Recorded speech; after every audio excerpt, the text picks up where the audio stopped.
AI isn't coming. It's already transforming marketing and business. See how at MACON 2025, October 14th through 16th in Cleveland. Evergreen Podcasts is proud to be the official podcast partner, recording live on-site and meeting with more than 1,500 marketing leaders. You'll learn from leaders at Google Cloud, Meta, Snowflake, and HeyGen, sharing what's working and what isn't.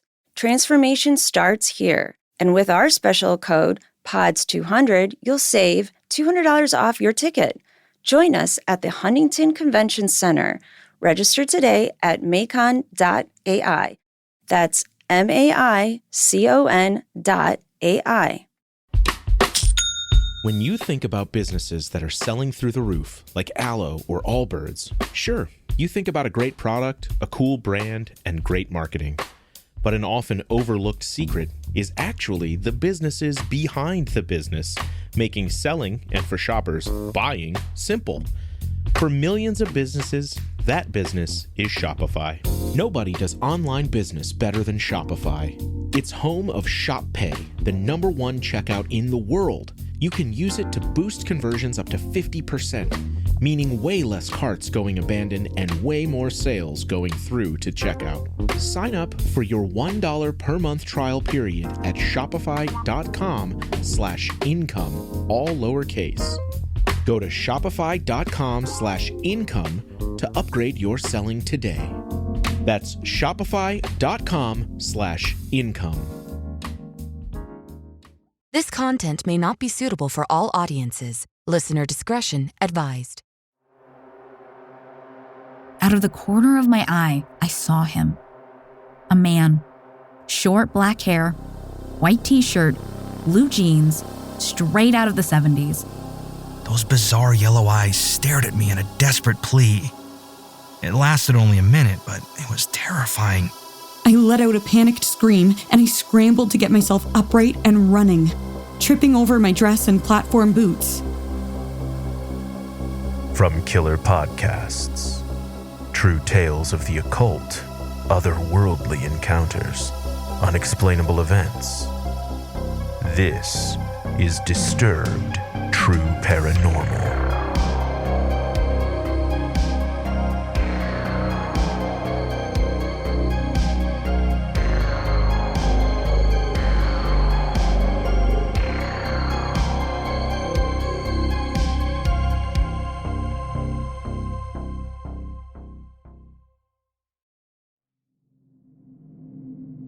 First, a home terrorizes its new tenant. Narrated by Akeisha Archer from Reddit user NomadBree222.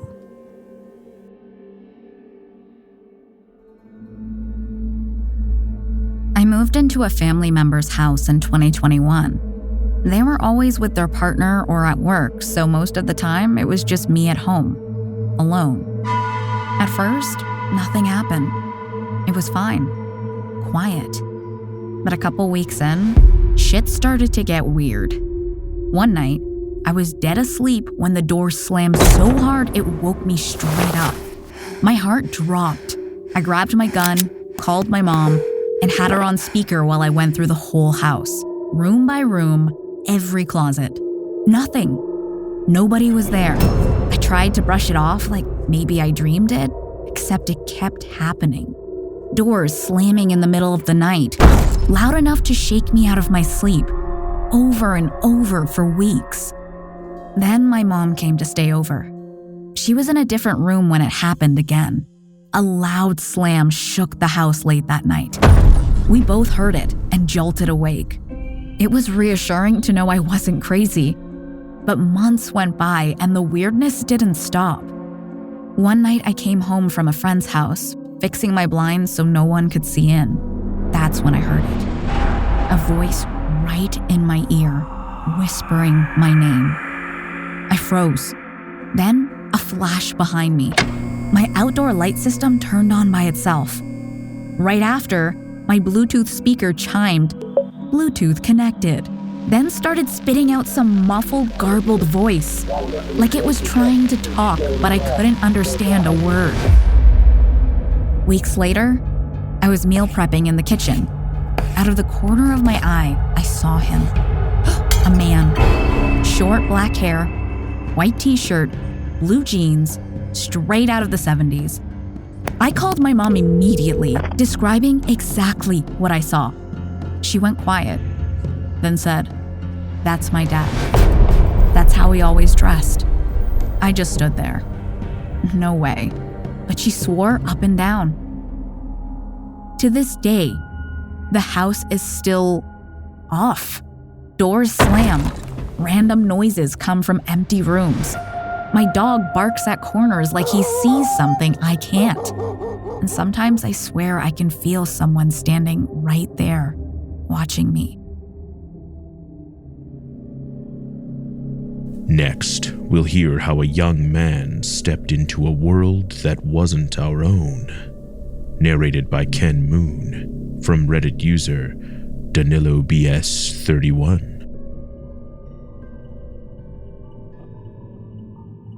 I've been studying occultism, spirituality, and chaos magic for a long time. In light of my studies, many things that didn't make sense to me when I experienced them now do. Still, there are some experiences that are very difficult for me to explain, and today, I want to share one of them. One day, during the first week of school, we were assigned homework projects in pairs. One of my classmates and close friends, David, lived on the street next to mine, so he was the obvious choice. He hadn't been to class yet, probably sick with a cold or finishing up a vacation, so I volunteered to pass along the details and do the work with him so he wouldn't lose points. The school van dropped me off at home around 5:30 p.m. This was the first year my parents were letting me go out on my own after school, so I was excited to head to David's house. I called him from my house phone to let him know I was coming over. But 3 times in a row, I got no answer. Annoying, but he only lived a few blocks away, so I decided just to walk over unannounced. My family only had one house key, so before I headed over, I looked around for my next-door neighbor so I could leave it with her.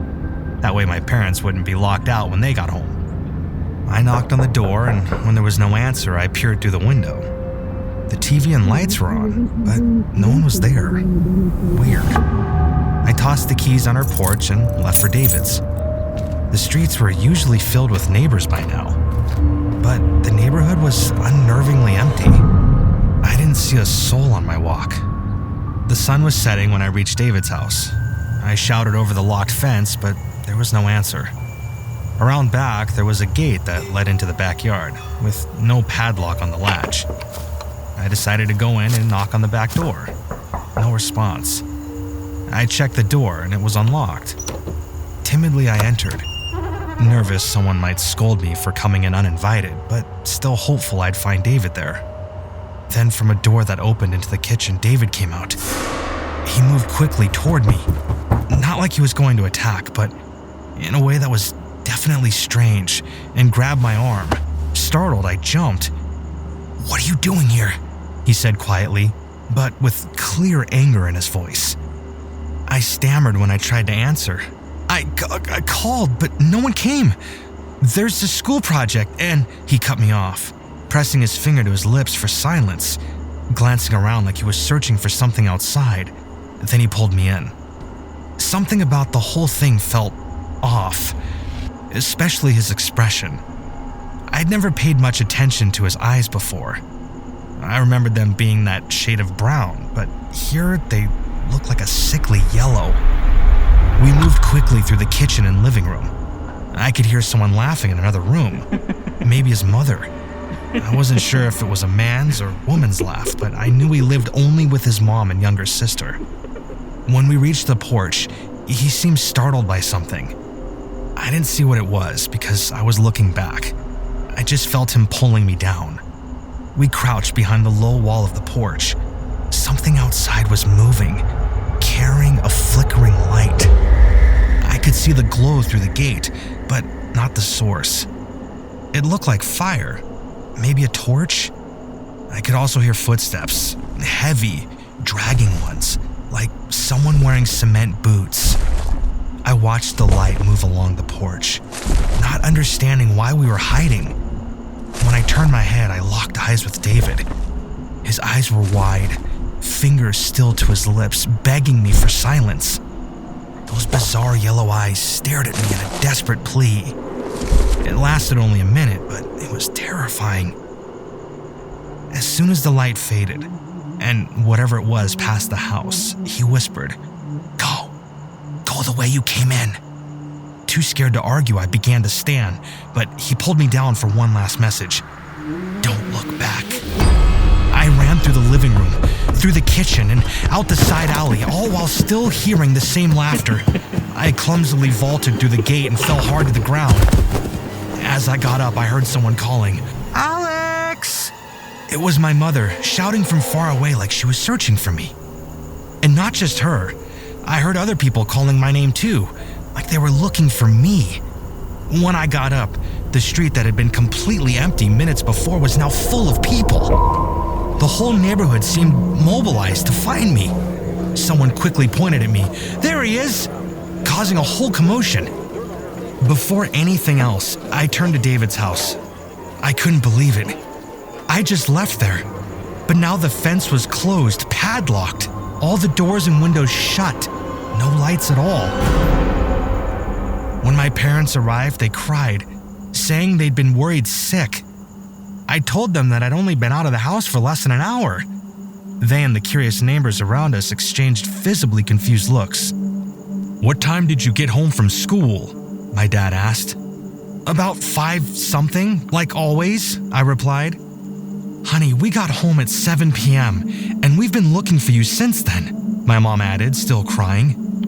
"But I left the house at 5:30. There was no way it was 7 yet." "What time is it?" I asked. 11:12, the neighbor said, checking his watch. I looked at my parents for confirmation. They just nodded.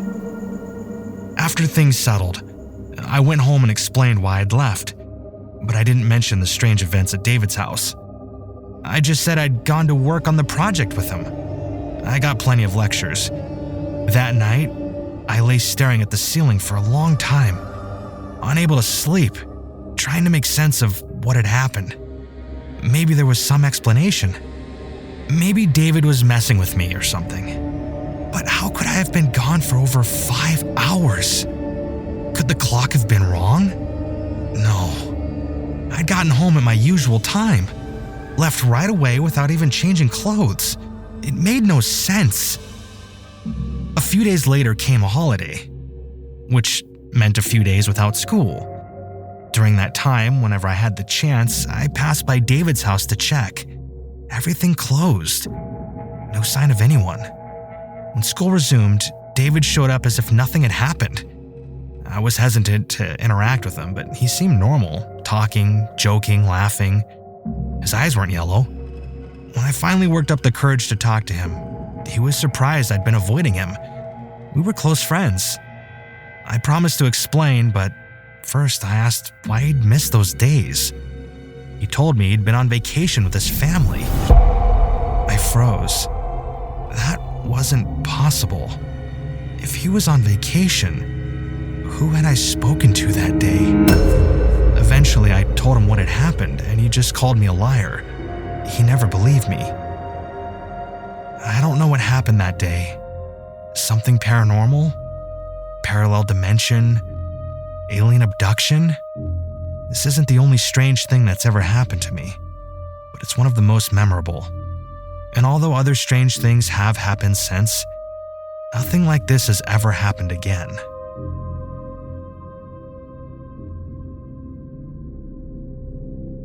Finally, a group of graduates take a trip down memory lane, but they see something in their old school they weren't supposed to see. Narrated by Lizz Kellermann from Reddit user Promise I'm Not a Vampire.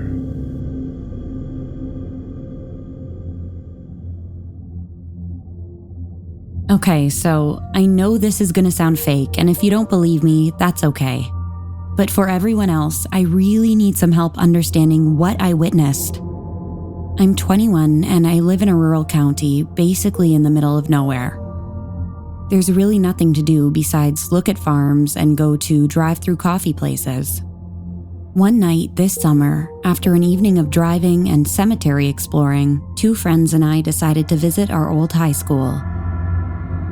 It's one big K-12 building that sits empty during summer break, and we hadn't been back since graduation. We walked around the outside, peering in through windows while we reminisced about how much we hated our time there.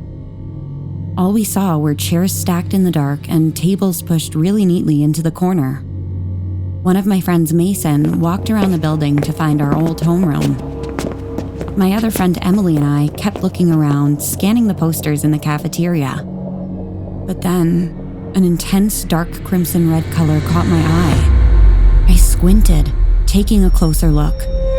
It was a person, with their hands by their side and their head low, wearing a cloak. Their face was obscured by a hood, but they were unmistakably human. I was scared shitless. Immediately, I felt my stomach churn with dread and unease. I shook Emily's shoulder while I whispered to look. She was confused, but went silent as she saw what I had been talking about. "What the fuck is that?" she whispered to me, not taking her eyes off the hooded person. Our horror was interrupted by the sound of Mason screaming for us from the other side of the building. We couldn't understand what he was saying, but we could hear him sprinting towards us. Suddenly, Emily screamed, grabbing my arm so tightly I felt every one of her fingertips pinching my veins. The screech that came out of her was like nothing I ever heard before from anyone, just pure fear. She began dragging me away from the window, and it was only when I looked up, as I was being pulled away, that I realized the hooded person was standing right behind the glass. They had their heads still tilted down, pushed against it, and I still couldn't see their face. I let out a panicked scream, and I scrambled to get myself upright and running, tripping over my dress and platform boots. We all bolted to the car, and by the time we got in, Emily was in tears. Mason peeled out of the parking lot so fast that his tires spun and squealed on the pavement.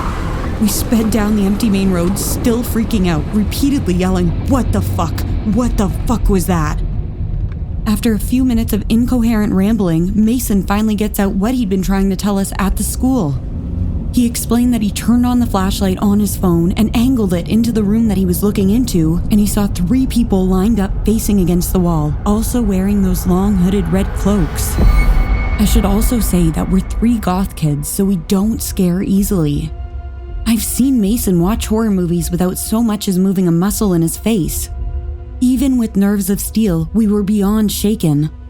I was feeling so sick I was worried I'd throw up. I wanted to call the police and tell them people broke into the school, but Mason and Emily thought the cops would never believe us. Everyone knows us as 3 alt kids in a town full of people who live by God, guns, and country. So we don't have a great reputation, and it was kind of sketchy for us to be peering into the school that late. None of us got any sleep that night. I told my family the next day, but they think I'm just being dramatic and trying to scare my younger siblings.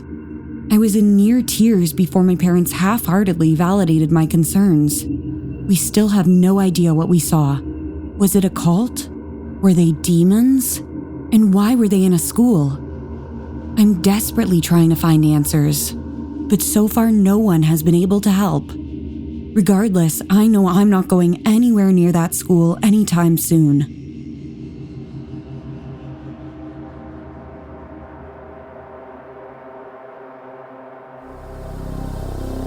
Want more Disturbed? Check out our Patreon for member-exclusive content, early merch access, and other cool perks. I'm your host, Doug Bailey, and this has been Disturbed, a production of Killer Podcasts and part of the Evergreen Network. For more paranormal and true crime shows, visit killerpodcasts.com. Follow our social channels at Disturbed Podcast on Instagram or Disturbed_pod on Twitter. If you enjoyed the show, please consider subscribing and reviewing on your favorite listening platform. Share your own true horror story at disturbedpodcast.com. Music by Epidemic Sound and by Carl Casey at White Bat Audio.